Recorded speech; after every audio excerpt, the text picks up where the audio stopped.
Bonsoir chers auditeurs d'amour, avec plaisir de vous retrouver comme d'habitude pour partager des moments de plaisir et de découverte. Vous écoutez le Mercredi des Princes et c'est la rubrique Talent du jour qui s'installe sur la 88.4 Royal FM, la radio des auditeurs.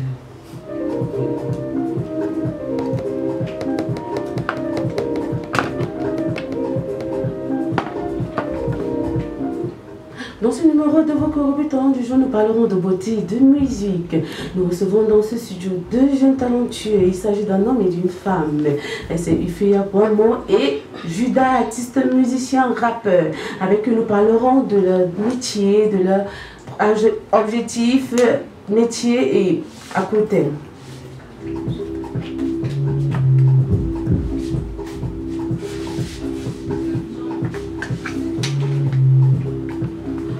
Bonsoir Judas. Bonsoir, bonsoir. Ifeya Kwamo, bonsoir. Bonsoir, voilà. Bonsoir chers éditeurs. Voilà, tu es la représentante de Sibyl Souma, voilà, PDG et consultante formatrice chez Habit Cosmétiques, c'est ça? Oui, c'est bien ça. Ok. Alors Judas, je commence par toi. C'est vrai que galanterie oblige, mais je commence par toi parce que tu sais qu'avec le syndicat des hommes qui s'impose dehors là, c'est pas vous supplier. Alors bienvenue à Royal FM. Merci. Alors quand commences-tu véritablement ta carrière musicale, Judas? Ma carrière professionnelle, je la commence en 2009 avec la signature de l'album Noir sur Blanc. Noir sur Blanc. À Mapan Record. Ok, d'accord. Quels sont les artistes qui ont influencé ta manière de chanter? On va dire qu'aux États-Unis, on avait des gens comme des Tali Kweli, des Common. Ici, on avait des grands frères comme Accent Grave ou Crotal. Au niveau de l'Afrique, on va dire qu'il y avait des gens comme le groupe Daraji. Mais tous ces gens m'ont inspiré, mais n'ont vraiment pas influencé ma façon de faire les choses, quoi. Voilà. Et en quelle année tu te dis, bon, je me lance, c'est le moment et je vais? En 2009, quand la proposition tombe après un spectacle, je faisais la première partie d'Eric Akam. Alors, Louis Tchungi de Mapan Record, qui était dans la salle, après avoir vu mon show, a demandé à me rencontrer. Du coup, je suis allé dans leurs locaux de Mapan. Il m'a dit qu'il aimerait bien me produire après avoir suivi notre show. Je me suis lancé, je n'ai pas hésité. Je me suis lancé dans une coproduction. Voilà. On écoute ton single Moneyton, on a comme l'impression qu'on a fait un Letton. Est-ce que tu es un Letton? Ben oui, je suis un Letton. J'ai profité du travail qu'on fait dans le deuxième album, pour me présenter, parce que j'ai suivi beaucoup de gens dans les taxis et dans des véhicules souvent parler de moi et en me disant que je suis un gars qui vient Beng. Ça c'est vrai qu'avec la clim de Royal FM, je peux aussi dire la même chose. Non, je suis Eton de Obala et je suis camerounais. Alors, chers auditeurs, on écoute Moneyton, c'est un single de Judas l'artiste.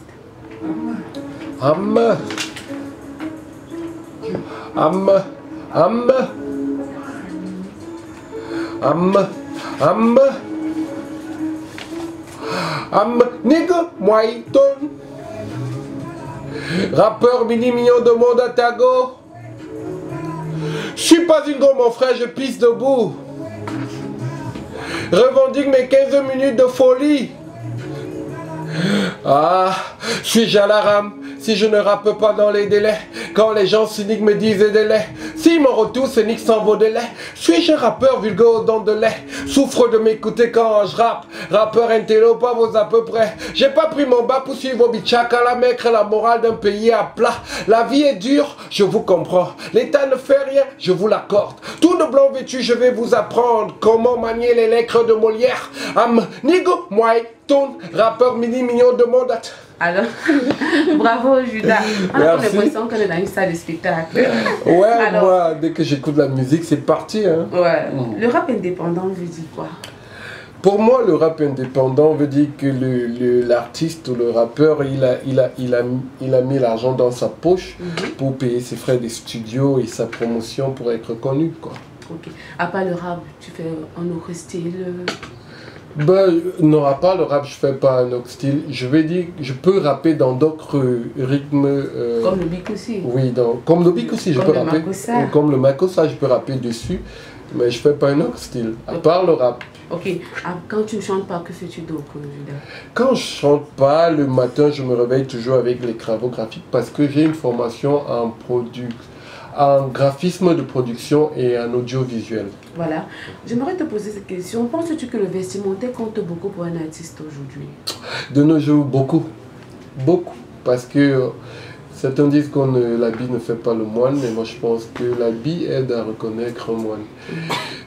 Maintenant, de nos jours, il faut vraiment être tendance. Les jeunes, ils ne s'attardent plus à ce qu'on dit, mais à ce qu'on porte. Alors, aujourd'hui, que penses-tu du rap camerounais?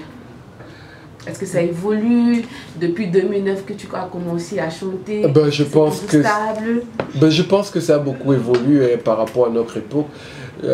Quand on nous découvrait déjà par des spectacles. Le mec n'avait pas un téléphone à dernier cri pour faire son freestyle et mettre sur YouTube, sponsoriser sa page Facebook et tout ça. Nous, on n'avait pas ça. On avait juste 5 minutes sur scène et si tu dérangeais, tu énervais l'organisateur, il te faisait descendre sur le coup. Ok, on se connaît. Ça te dit quoi? On se connaît, c'est un extrait, je vais dire à Esmeralda que vous avez l'exclusivité d'écouter cette chanson.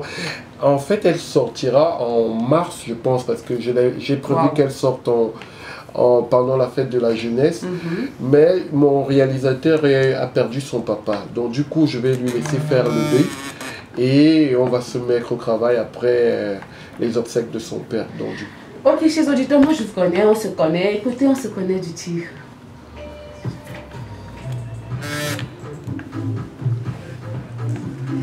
C'est ça que tu m'avais fait écouter la dernière fois là.